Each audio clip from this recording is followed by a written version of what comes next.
Hello students, welcome in Mehta digital classes. आज का हमारा टॉपिक है क्लास 5th का ईवीएस का टॉपिक है आज हमारा glory of trees. Glory of trees में आज हम ट्रीज़ के बारे में पढ़ेंगे कि हम उनकी वर्शिप करते हैं इंडियन सोसाइटी में। तो उस बेसिस पे कि हम किस तरीके से उनको कंजर्व कर सकते हैं या फिर हम कुछ ऐसे स्टेप्स उठाते हैं जिनसे हम ट्रीज़ को सेव कर सकते हैं। तो आज हम उन्हीं सब चीज़ों के बारे में पढ़ेंगे।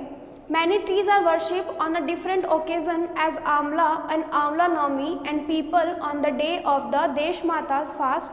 तो बहुत सारे ऐसे ट्रीज़ हैं जिनकी हम वर्शिप करते हैं यानी पूजा करते हैं। कुछ ऐसे ओकेज़न आते हैं जैसे आंवले की पूजा हम आंवला नवमी को करते हैं। इसके बाद पीपल ट्री जो है हमारा, उसकी पूजा हम लोग देश माता का एक फास्ट आता है उस दिन हम करते हैं। इनके पीछे कुछ लॉजिकल ऐसे कह सकते हैं, कुछ बिलीव्स होते हैं, कुछ ऐसी मान्यता है कि इनके ऐसा करने से हम लोग जो हैं वो सेफ रहेंगे या ऐसा कुछ है।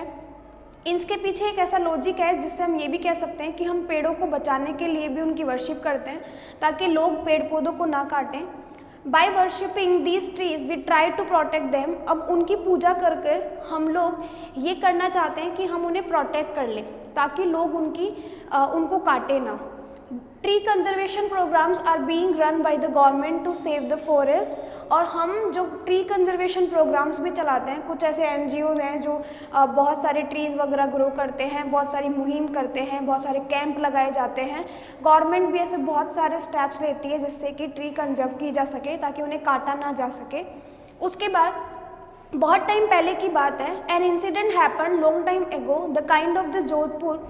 ऐसा था कि एक किंग था जोधपुर का जिसको अपने पैलेस यानी अपने महल को बनाने के लिए कुछ वुड चाहिए थी, कुछ लकड़ियाँ चाहिए थी, जिसकी वजह से उसने अपने सोल्जर्स को ये आदेश दिया या हम कह सकते हैं ऐसा ऑर्डर दिया उसने कि जाके खेजरी विलेज जो था, खेजरली जो विलेज है, उसके सारे खेजड़ी के पेड़ जो है वो काट दो ताकि अपने वुड जो उसको लकड़ियाँ चाहिए उसका फुलफिल वो कर सके और अपने महल में उसे कंस्ट्रक्ट कर सके।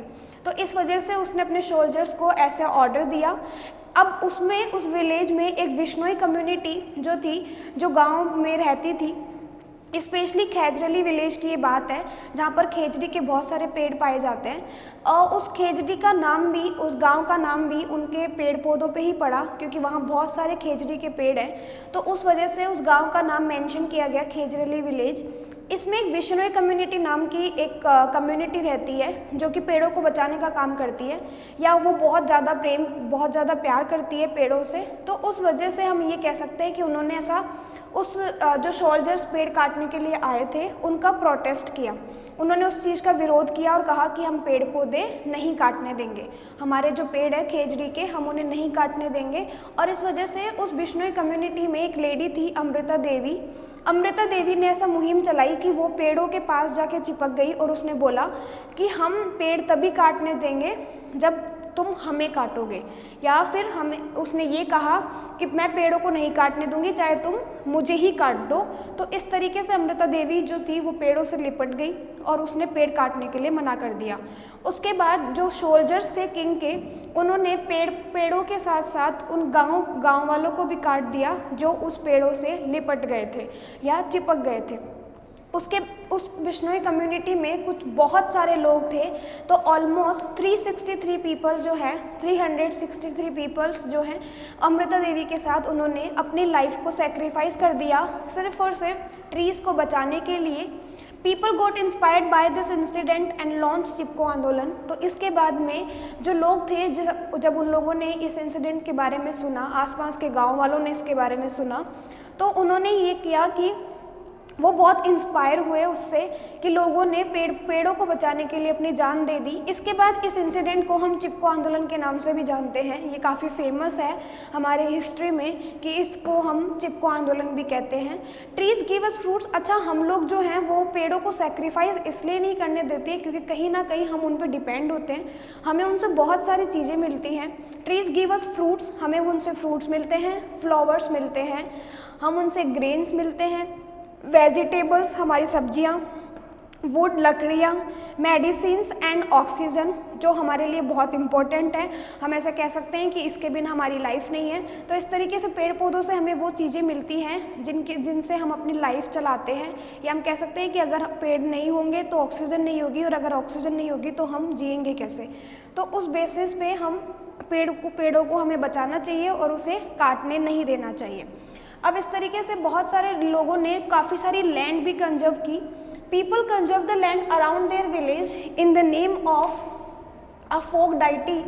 कुछ ऐसे गांव हैं जिनमें बहुत सारी लैंड जो है वो मंदिर के ट्रस्ट में चले जाना, या कुछ लोग जो है वो उस लैंड को बचाने की कोशिश करते हैं, वो भी किसके नाम पे, वहाँ के जो लोग हैं, जो फोक डाइटी यानी जो वहाँ के जो लोकल भगवान हैं उनके लिए, कुछ साधु संतों के लिए, और कुछ जो महान लोग हुए थे उन लोगों के फेवर करके वो उस लैंड को हटाने नहीं देते या उस लैंड से कुछ करने नहीं देते, उसके पेड़ पौधे भी नहीं काटे जाते। उस लैंड को हम ओरन कहते हैं।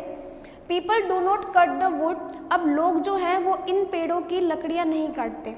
As these people are aware about the environment conservation, तो हम ये कह सकते हैं कि वो लोग इसलिए पेड़ पौधे नहीं काटने देते क्योंकि वो इन्वायरमेंट कंजर्वेशन को लेके जागरूक है। वो अवेयर है उस चीज़ के लिए कि अगर हम पेड़ पौधों को काट देंगे तो हमारा इकोलॉजिकल बैलेंस जो है वो ख़राब हो जाएगा। तो इस वजह से हम पेड़ों को नहीं काटते। Government of Rajasthan has form laws to conserve such land and forest. Government जो है हमारी राजस्थान की, उसने भी बहुत सारे लॉज बनाए ताकि हमारे यहाँ के लैंड और फॉरेस्ट को कंजर्व किया जा सके, बचाया जा सके। तो उस बेसिस पर हम जो हैं वो बहुत सारी मुहिम चलाते हैं। गवर्नमेंट भी बहुत सारे काम करती है ताकि फॉरेस्ट बचाई जा सके। बहुत सा हमारे यहाँ पर ट्रीज़ के लिए भी काफ़ी सारे उत्सव मनाए जाते हैं। हम बहुत सारी तरीके से वर्शिप करते हैं भगवान की। हम ये भी कहते हैं कि भगवान में पेड़ पौधों में भगवान का वास होता है, या जो भगवान है वो उनमें रहते हैं। तो इस वजह से हम जो इंडियन सोसाइटी है वो पेड़ पौधों को काटने के फेवर में नहीं है। हमारे यहाँ पर कुछ वाइल्ड एनिमल्स को रखने के लिए, कुछ प्लांटेशन के लिए बहुत सारी पार्क और सेंचुरीज़ बनाई गई हैं। जैसे कि रणथंभौर टाइगर रिजर्व जो है उसे नेशनल पार्क है, ये सवाई माधोपुर में है। कैलोदेव नेशनल पार्क घना बर्ड सेंचुरी जो है वो भरतपुर में है। डेजर्ट नेशनल पार्क जो है वो जैसलमेर और बाड़मेर में है।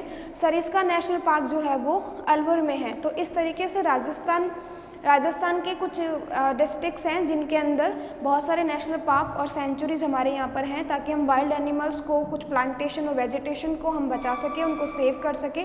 क्योंकि वहाँ जाना, उनका शिकार करना या पेड़ पौधे काटना, ये सब अलाउड नहीं होता। ये सब गवर्नमेंट के अंदर में होता है। सो गवर्नमेंट इन्हें कंजर्व कर सकती है। इस तरीके से जो है वो हम इस तरीके से प्रोटेक्ट करते हैं हमारे फॉरेस्ट को, हमारे लैंड एरिया को। तो ये हमारा आज का टॉपिक था। स्पेशली ट्रीज़ के ही बेनिफिट्स के लिए था, हम ऐसे कह सकते हैं इन्हीं के प्रॉफिट्स के लिए था। तो हमारा टॉपिक इस तरीके से हम आज यहीं पर वाइंड अप करते हैं। इसके साथ में आपको कुछ नोट्स और कुछ एक्सरसाइज दी गई है, वो आप अपने EVS की नोटबुक में आप अपनी कंप्लीट